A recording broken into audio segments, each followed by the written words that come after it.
रुक्मणी बैठी बैठी रो रही थी, तब तक ब्राह्मण देवता निकल पड़े बूढ़े बाढ़े।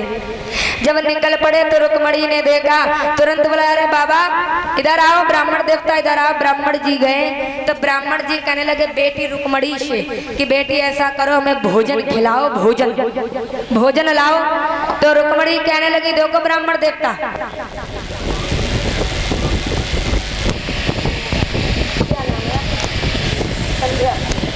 ये हमारे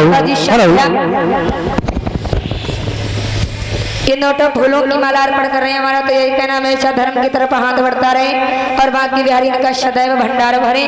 बोलिए गोविंद भगवान की। आज इधर ब्राह्मण देवता कहने लगे बेटी हमें भोजन कराओ, भोजन। कहा ब्राह्मण देवता भोजन तभी कराऊंगी जब आप मेरा कार्य करोगे। बोले क्या? कि मेरा प्रेम पत्र लेकर द्वारिका चले जाओ, द्वारिकाधीश कन्हैया के पास। का द्वारिकाधीश कहाँ? कहा बेटी कहाँ, इतनी दूर, कम से कम हमारी तरफ तो देखो बूढ़े बाढ़े, हम द्वारिका कैसे जा पाएंगे।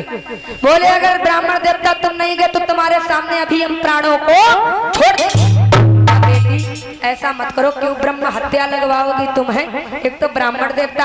अच्छा ठीक है रो मत, जो कुछ लिखना हो लाओ, हम तुम्हारे स्वामी तक पहुंचा देंगे। अब इधर ब्राह्मण ने पत्र दिया, कागज। अब रुक्मणी लिख रही है आज ओम कृष्णाय नमः। जब लिखा मेरे वक्तों तो इतना रोई कि कागज ही फेल हो गया। हाँ, इतना रोई गीला पड़ गया। अब ब्राह्मण देवता कहा बाबा दूसरा दो, दूसरा दिया। फिर लिखा प्रभु का नाम पहले। आज भक्तों ब्राह्मण देवता करे पहले रोई लो तुम, बाद में लिखना। का नहीं बाबा लाओ। आज लिख करके दिया है ओम कृष्णाय नमः, आज ऊपर लिखा है। और रुक्मणी ने प्रेम पत्र लिखा भगवान कन्हैया के लिए और दे दिया ब्राह्मण देवता को। का ले जाओ द्वारिकापुरी में मेरे कन्हैया उन्हें दे देना। अब ब्राह्मण देवता बेचारे चल दिए, तो बूढ़े वाले ब्राह्मण देवता। अब कहाँ द्वारिका चल दिए, ब्राह्मण जी चले जा रहे धीरे धीरे। तो इधर कहाँ पहुंचे, एक सुंदर उपवन बगीचा। अब वहीं पर बेचारे थक गए, लेट गए। जब लेट गए उन्हें गहरी नींद आ गई। इधर भगवान कन्हैया ने देखा कि ब्राह्मण देवता आ रहे हैं, तुरंत ही चक्र सुदर्शन को आदेश दिया, कहा जाओ ब्राह्मण देवता को उठा करके द्वारिकाधीश किनारे पर कर दो। आज वही किया गया, ब्राह्मण देवता को उठाकर यहाँ कर दिया। जब उनकी निंद्रा खुली तो ब्राह्मण देवता चौंक गए कि बताओ कहाँ वन में उपवन में थे, आज यहाँ सुंदर सुंदर महल बने। अब ब्राह्मण देवता घबरा गए तो द्वारपालों से पूछने लगे क्यों भैया ये क्या द्वारिका है, द्वारिकापुरी? कहाँ? ब्राह्मण देवता का कन्हैया कहाँ रहता? बोले सीधा चले जाओ, वो देखो बैठे वहीं पर है। ब्राह्मण देवता चले, जैसे ही ब्राह्मण देवता चले तो देखा कन्हैया की तरफ, और एक तो भगवान इतने सावले। हाँ, अब ब्राह्मण देवता जैसे ही पास में चले तो कहने लगे बताओ वो बेटी करिया पर प्रेम कर बैठी, बताओ इतना तो काला ऐसे प्रेम कर बैठी। अब भगवान तो हृदय की बात समझ गए, भगवान तो हंसने लगे, वाह ब्राह्मण देवता धन्य हो। इधर ब्राह्मण देवता पहुंचे, कहा ब्राह्मण देवता आज बिठलाया, सुंदर आसन पर पूजन किया। आज भगवान ने कहा बैठो। ब्राह्मण देवता क्या लाए हैं आप? तुम ही कन्हैया हो? कहाँ? कहा अरे एक बेटी है, बेटी जो तुम्हारे प्रेम में पागल हो गई, उसके लिए प्रेम संदेशा लाया हूँ, लो पढ़ लो। आज भगवान ने वही प्रेम संदेशा दे दिया। अब भगवान ने जैसे ही खोल कर पढ़ा तो क्या लिखा है रुक्मणी मैया ने कि हे प्रियतम, मैंने आपको अपने पति के रूप में स्वीकार किया है, परंतु मेरा भाई मेरा विवाह अपने साले शिशुपाल से करना चाहता है। मैं आपको एक उपाय बताती हूँ। हमारे यहाँ नियम है कि विवाह के पहले दिन कुल देवी के दर्शन करने के लिए एक बहुत बड़ी यात्रा होती है, जुलूस निकलता है, जिसमें विवाही जाने वाली जो अर्थात जो कन्या अर्थात दुल्हन के रूप में वो गिरजा देवी के मंदिर में जाया करती है। एक कमल नयन उमापति भगवान शंकर के समान बड़े बड़े महापुरुष भी आत्म शुद्धि के आपके चरणों को धूल से स्नान करना चाहती है। यदि मैं आपको प्राप्त ना कर सकी श्याम, तो व्रत द्वारा शरीर को सुखाकर अपने प्राणों को देखो। पत्र को एक अंत तक नहीं पढ़ पाए, आदि से अंत तक नहीं पढ़ पाए, भगवान के आंखों में आंसू आ गए। लो प्रसाद ले लो माता जी। आज आंखों में आंसू आ गए, रोने लगे भगवान श्याम सुंदर। प्रसाद ले लो माता जी। इधर देख लो,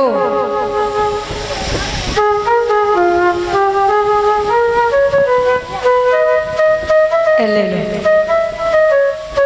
लो लो बहन रुको।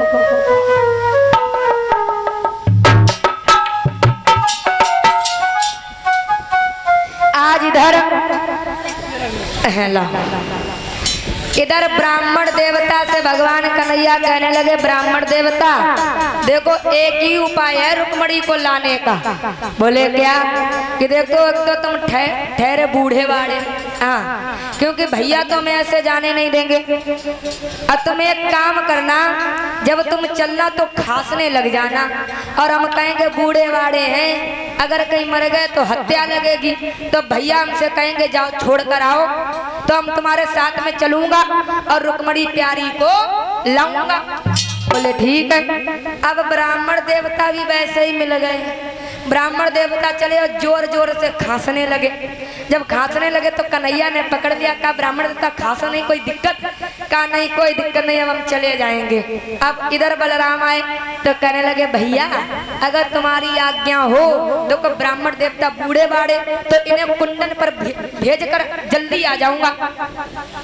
बूढ़े बाड़े ब्राह्मण देवता अगर भैया कहीं हत्या लग गई तो बड़ा गजब हो जाएगा। हाँ, कहा ठीक है तुम चलो, हम भी पीछे चलते, तुम्हारा कोई भरोसा नहीं, पता नहीं जाते जाते उधम मचा दो, एक तो तुम इतने नटखट हो, हम भी चलेंगे पीछे। कहा ठीक है भैया, नहीं मानते। इधर क्या हुआ, रथ को तैयार किया, ब्राह्मण देवता को बिठाया, आगे आगे भगवान का रथ जा रहा और पीछे से दल समेत बलदाऊ भैया चल। जैसे ही पहुंचे आगे आगे वासुदेव रथ को दौड़ाते जा रहे हैं, बलदाऊ सेना लिए हुए पीछे पीछे उमड़ाते जा रहे हैं। इधर शिशुपाल विवाह करने के लिए तैयार, अब देखो दूल्हा बन रहे हैं। कौन? शिशुपाल। अब बड़ा प्रसन्न, हाँ, तो माताएं बहनें वहां की सजा रही, हाँ, खूब काजल, जो भी रीत रिवाज होता वो कर रही। और जब रीत रिवाज चालू होते तो कोई ना कोई वहां पर खांस देता, हाँ, तो अब शगुन हो जाता। इधर जैसे ही पटा पर चढ़े तो पटक रपक गया। अब भाभी लोग जितनी थी सब हंसने लगी, कहने लग चुप जा, क्यों हंस रही है फालतू में, हमें तैयार करो, हमें जल्दी निकलना। कहा ये अब शगुन हो रहा, अब शगुन है, काम किसी अब शगुन को नहीं मानते, जल्दी तैयार करो। अब भाभियां भी उदास हो गई, अब तैयार कर रही मेरे भक्तों। इधर दूल्हा बन करके चला है कौन? शिशुपाल, जरासंध, दंत वक्र, विदुरथ, पौंड्रक आदि को साथ लाया। इधर क्या हुआ, राजा भीष्मक को पता चला कि कन्हैया बलराम रुक्मणी का विवाह देखने आ रहे हैं, तो उनका प्रबंधक कर दिया मेरे भक्तों।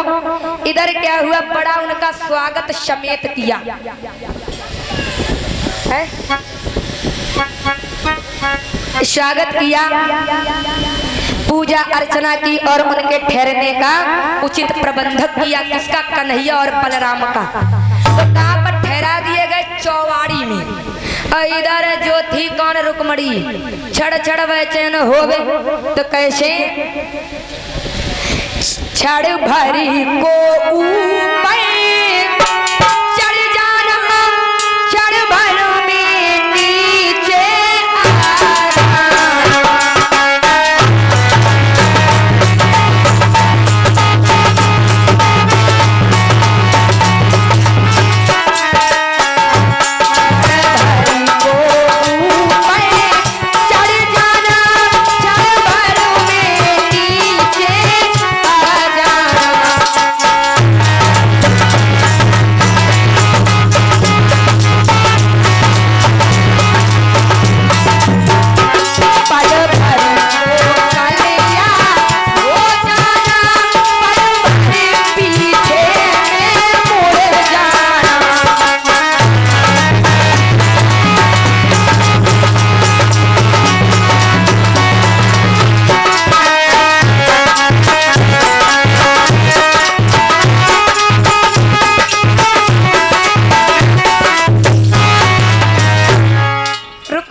क्षण भर बेचैन हो रही। देखो मेरे भक्तों, क्षण भर अटारी पर चढ़ जाना और क्षण भर में ही नीचे आ जाना, रुक्मणी का हाल। और पल पल तड़प रही थी, देख रही थी भगवान मेरे स्वामी मेरे प्रियतम किधरहा से आ रहे हैं। आज रास्ता को पलकों से धूल बुहार रही है और रुक्मणी बिलक रही थी मेरे भक्तों, सिर धुन धुन कर। तब तक किसी ने कह दिया कि भगवान श्याम सुंदर आ गए, चौवाड़ी में ठहरे। चौवाड़ी में जैसे ही मुड़कर देखा तो भाई विप्र देवता आ रहे थे। तो विप्र देवता आए और कहने लगे, बेटी अब चिंता मत करो, अब मत रोना, क्योंकि तुम्हारे जीवन धर आ गए, चौवाड़ी में ठहरे, अब तो भोजन कराओ कि अब भी नहीं कराओगी।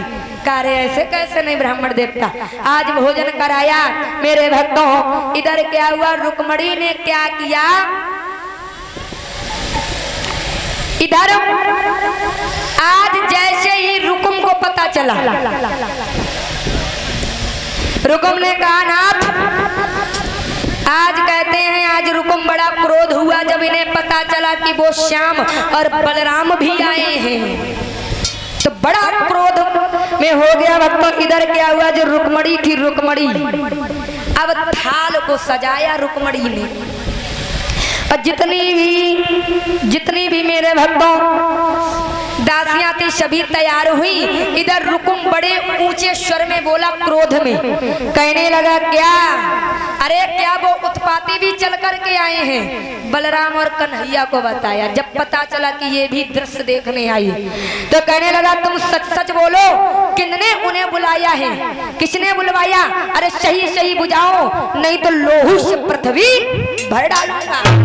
किसने बुलाया उन दोनों को। अब भीष्म कहने लगे, बेटा बेकार में हमें क्यों धमका रहे हैं, हमें क्या पता लाल किसने बुलाया, आए होंगे अपने रुक्मणी का विवाह देखने के लिए। अगर तुम्हें यही पता चलता हमने बुलाया तो हमें मार डालो, खींच लो कृपाण,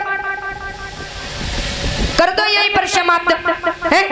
बेकार में धमका रहे बूढ़े बाढ़े, हमने नहीं बुलाया।